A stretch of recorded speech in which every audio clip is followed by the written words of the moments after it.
एक साधारण सी खुशी। आज मकर संक्रांति है। पूरा साल निकल जाता है, लेकिन ये दिन आते ही मन अपने आप खुश हो जाता है। एक सुकून भरा परिवार। हमारे घर में जो शांति है ना, वो किसी दौलत से नहीं आती। हम जो भी करते हैं दिल से करते हैं। एक जिद। आज मेरी पतंग सबसे ऊपर जाएगी। आज पूरा आसमान देखेगा कि संजय कैसे उड़ाता है। एक पल की लापरवाही या पीछे मत जा, छत का कोना आ गया है, ज्यादा खींच मत। और सब कुछ बदल गया। संजय, पीछे हट, पतंग छोड़ दे, कोई जरूरत नहीं है जीतने की। एक माँ की आखिरी उम्मीद। डॉक्टर साहब, मैं हाथ जोड़ती हूँ, भगवान के लिए उसे बचा लीजिए। एक ऐसी खामोशी। हमें अफसोस है, हम आपके बेटे को नहीं बचा पाए। एक सवाल। अगर हम गलत नहीं थे तो हमारे साथ इतना गलत क्यों हुआ? क्योंकि समय लौटकर नहीं आता। क्या हम जो भक्ति कर रहे थे वो सच में शास्त्रों के अनुसार थी?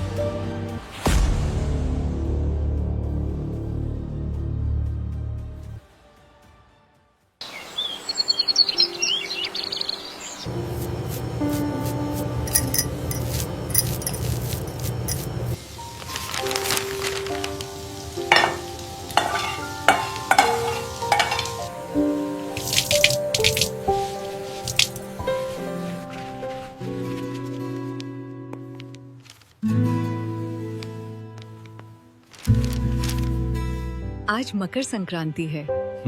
पूरा साल निकल जाता है, लेकिन ये दिन आते ही मन अपने आप खुश हो जाता है। तिल के लड्डू बनते हैं, घर में मिठास आती है, बच्चे हंसते हैं। बस यही तो भगवान से मांगा था मैंने, कि मेरा परिवार हमेशा ऐसे ही साथ रहे, हंसता रहे। अरे भाग्यवान, हमारे घर में जो शांति है ना, वो किसी दौलत से नहीं आती। हम जो भी करते हैं दिल से करते हैं। अपने पूर्वज देवताओं की पूजा करते थे और हम भी आज वही कर रहे हैं, पूजा हो या त्योहार। इसी से हमारा पूरा परिवार खुश है। यही संस्कार मैंने अपने बच्चों को दिए हैं और मुझे लगता है यही हमारी सबसे बड़ी कमाई है। लो, बच्चे भी आ गए। आओ बच्चों, बैठो।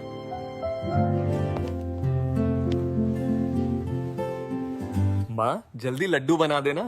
छोटा भीम की तरह लड्डू खाकर ताकत आएगी मुझ में भी।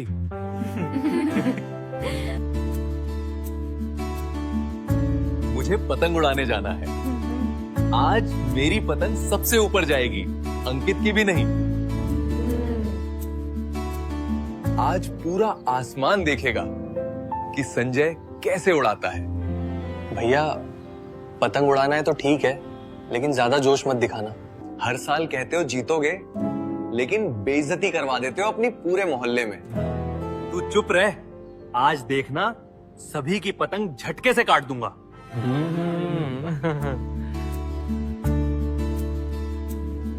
चलो पतंग उड़ाने चलते हैं। भैया, बच्चों, ध्यान से पतंग उड़ाना। अपने घर की छत छोटी है। हाँ माँ, ठीक है। देखो बच्चों, पतंग उड़ाना मजा है, लेकिन जिद नहीं। जीतने के चक्कर में कोई गलती नहीं होनी चाहिए। त्योहार खुशी के लिए होते हैं, परेशानी के लिए नहीं। पापा, चिंता मत करो, मैं सब संभाल लूंगा। जब पतंग हाथ में होती है ना, तो डर अपने आप खत्म हो जाता है। बस एक बार काट दूं, फिर देखना। चलो पतंग उड़ाते हैं।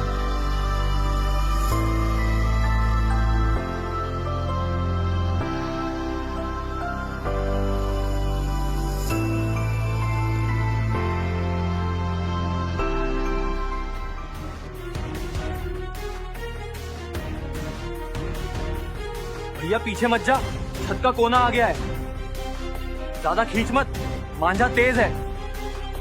संजय, पीछे हट, पतंग छोड़ दे, कोई जरूरत नहीं है जीतने की। भैया सुन रहा है ना तू? संजय, मेरी बात सुन। भैया भैया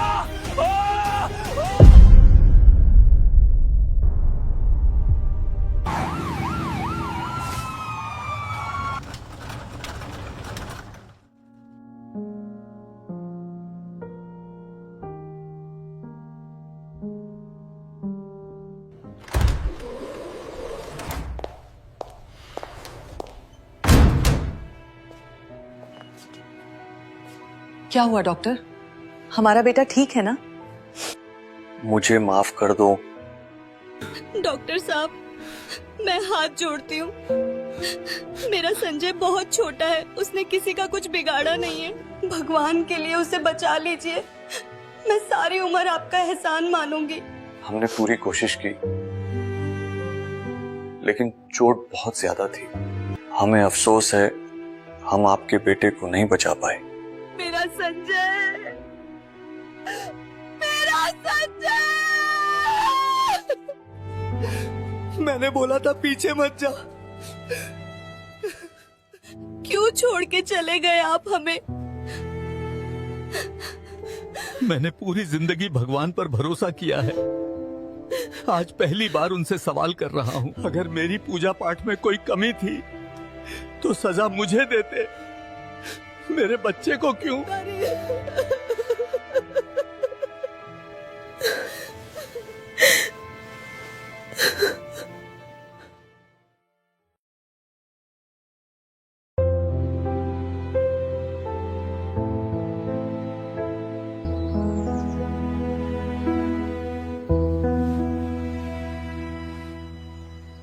हर मकर संक्रांति पर तिल के लड्डू बनाती हूँ, लेकिन अब वो मिठास हाथों में ही रह जाती है। संजय की आवाज जैसे इन दीवारों में अटक गई है। वक्त गुजर गया, लेकिन वो दिन नहीं गया। आज भी समझ नहीं पाया कि अगर हम गलत नहीं थे तो हमारे साथ इतना गलत क्यों हुआ।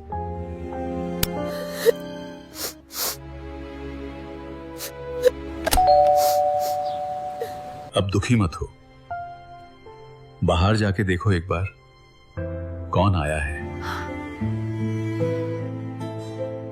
हाँ, देखती हूँ।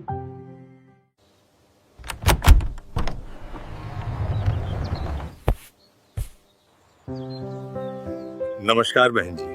नमस्कार भाई साहब, आओ अंदर आओ। जी बहन जी। राम राम सुरेश जी, कैसे हो? आओ किशन जी आओ।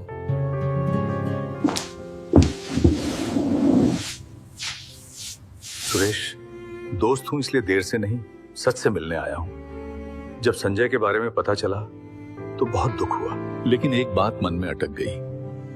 क्या हम जो भक्ति कर रहे थे वो सच में शास्त्रों के अनुसार थी?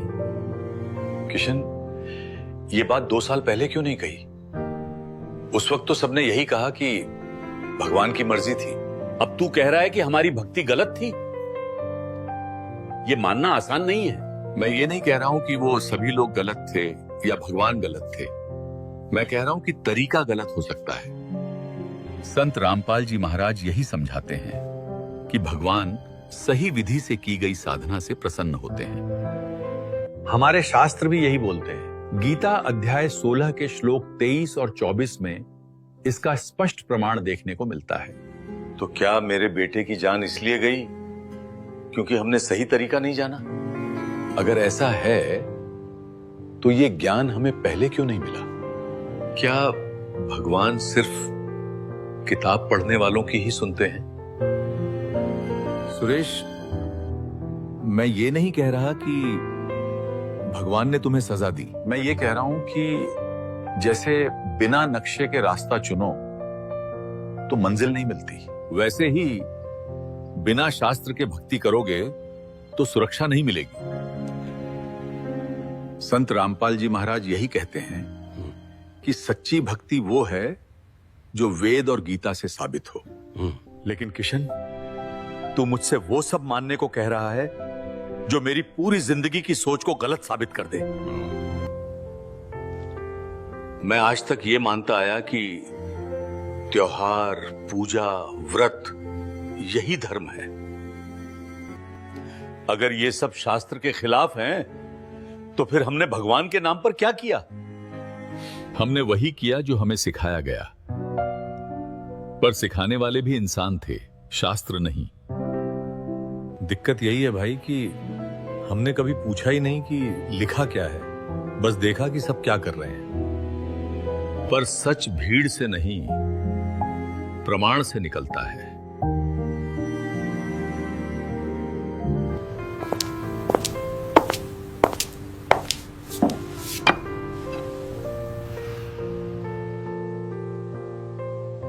भाई साहब, अगर ये सच है तो एक माँ होने के नाते मेरा मन टूट रहा है। क्या मेरे संजय की मौत हमें जगाने के लिए हुई? क्या भगवान इतने कठोर हो सकते हैं कि समझ देने के लिए बच्चा छीन लें? नहीं बहन जी, भगवान किसी को दुख देने में विश्वास नहीं रखते। दुख अज्ञान से आता है। जैसे अंधेरे में ठोकर लगती है, वैसे ही गलत साधना में जीवन ठोकर खाता है। संजय निर्दोष था, गलती हमारी जानकारी की थी। ये हमारे गुरुजी की किताब है जो मैं तुम्हें देना चाहता हूं। ये किताब मैंने यूं ही नहीं दी सुरेश। इसमें लिखा है कि पूर्ण गुरु की पहचान क्या होती है और भगवान किस भक्ति से प्रसन्न होते हैं। मैं नहीं चाहता हूं कि तुम मेरी बात मानो, मैं चाहता हूं कि तुम पढ़कर खुद फैसला करो। मैं अभी ये सब नहीं अपना सकता किशन, मेरा मन तैयार नहीं है। मेरे लिए अपनी परंपरा को गलत कहना अपने मां बाप को गलत कहना जैसा है। शायद तू सही हो, लेकिन मैं ये रास्ता अभी नहीं चुन सकता। ठीक है सुरेश, एक बार ये पुस्तक जरूर पढ़ना है। अभी मैं चलता हूं। सत साहेब। ठीक है किशन, राम राम।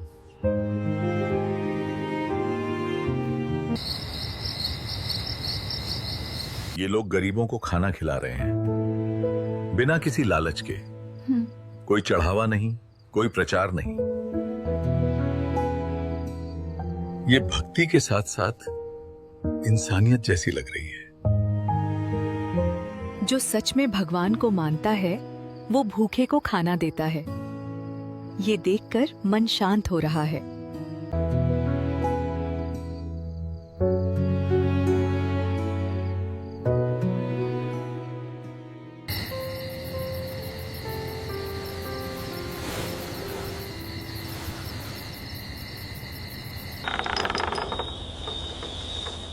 पापा, आप उस दिन मुझे जाने से रोक नहीं पाए, लेकिन ये अनमोल समय हाथ से मत जाने देना। मैं तो चला गया, लेकिन आप अभी भी रुक सकते हो।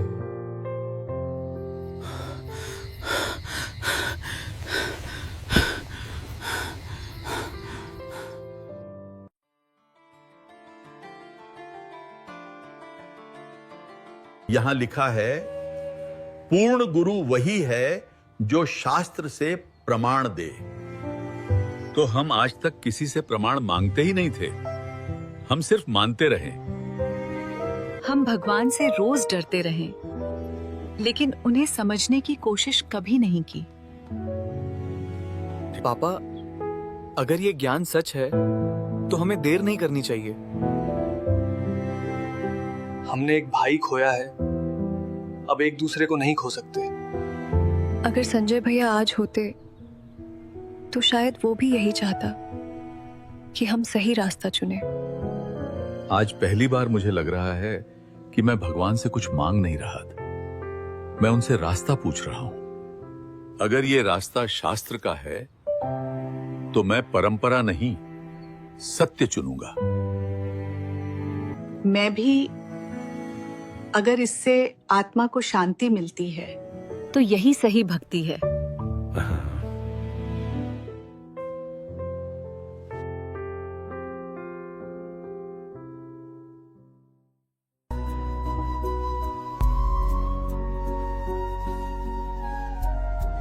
सत साहिब जी, गुरु दीक्षा लेने से पहले आपको इन नियमों का पालन करना होगा।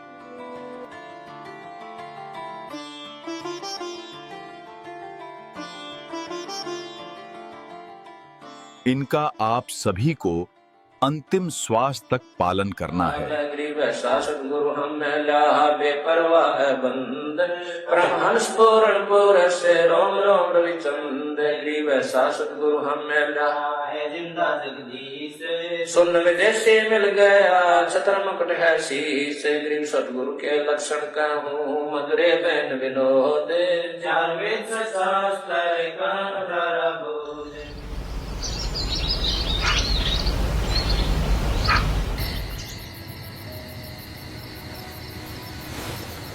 पापा, अब आप सही जगह हो। यही भक्ति सच में आत्मा को मुक्त करती है। संत रामपाल जी महाराज साक्षात भगवान हैं। इनके चरणों से कभी दूर मत होना। अब समझ आया कि भक्ति डर से नहीं, ज्ञान से होती है। और सत्य ज्ञान केवल संत रामपाल जी महाराज ही बता रहे हैं। तो दर्शकों, अब जरा रुक कर सोचिए, क्या हम जो भक्ति करते आ रहे हैं वो सच में शास्त्रों के अनुसार है या बस परंपरा का हिस्सा बन चुकी है? इस कहानी का दर्द हमें यही सवाल पूछने पर मजबूर करता है, क्योंकि संत रामपाल जी महाराज का ज्ञान साफ कहता है कि मनमानी साधना न तो आत्मा को शांति देती है और न ही सुरक्षा, जबकि शास्त्र प्रमाणित भक्ति ही जीवन को सही दिशा देती है। जब ये परिवार डर और अंधविश्वास से बाहर निकलकर सत्य ज्ञान की ओर बढ़ा, तो उसे समझ आया कि भगवान को पाने का रास्ता मनमुखी साधनाओं से नहीं बल्कि शास्त्र प्रमाणित ज्ञान से तय होता है। और शायद आज सबसे जरूरी सवाल यही है कि क्या हम भी सच जानने को तैयार हैं? सही विधि से की गई भक्ति ही आत्मा को शांति और दिशा देती है। इस परिवार की तरह जब इंसान परंपरा से आगे बढ़कर सत्य ज्ञान को समझता है, तब उसे एहसास होता है कि भक्ति ज्ञान का मार्ग है और असली बदलाव वहीं से शुरू होता है। और संत रामपाल जी महाराज ही वो एकमात्र तत्वदर्शी संत हैं जो इस बदलाव की शुरुआत कर चुके हैं। दर्शकों, अब देर किस बात की? अभी संत रामपाल जी महाराज का ज्ञान समझे और मोक्ष की तरफ अपना कदम बढ़ाए।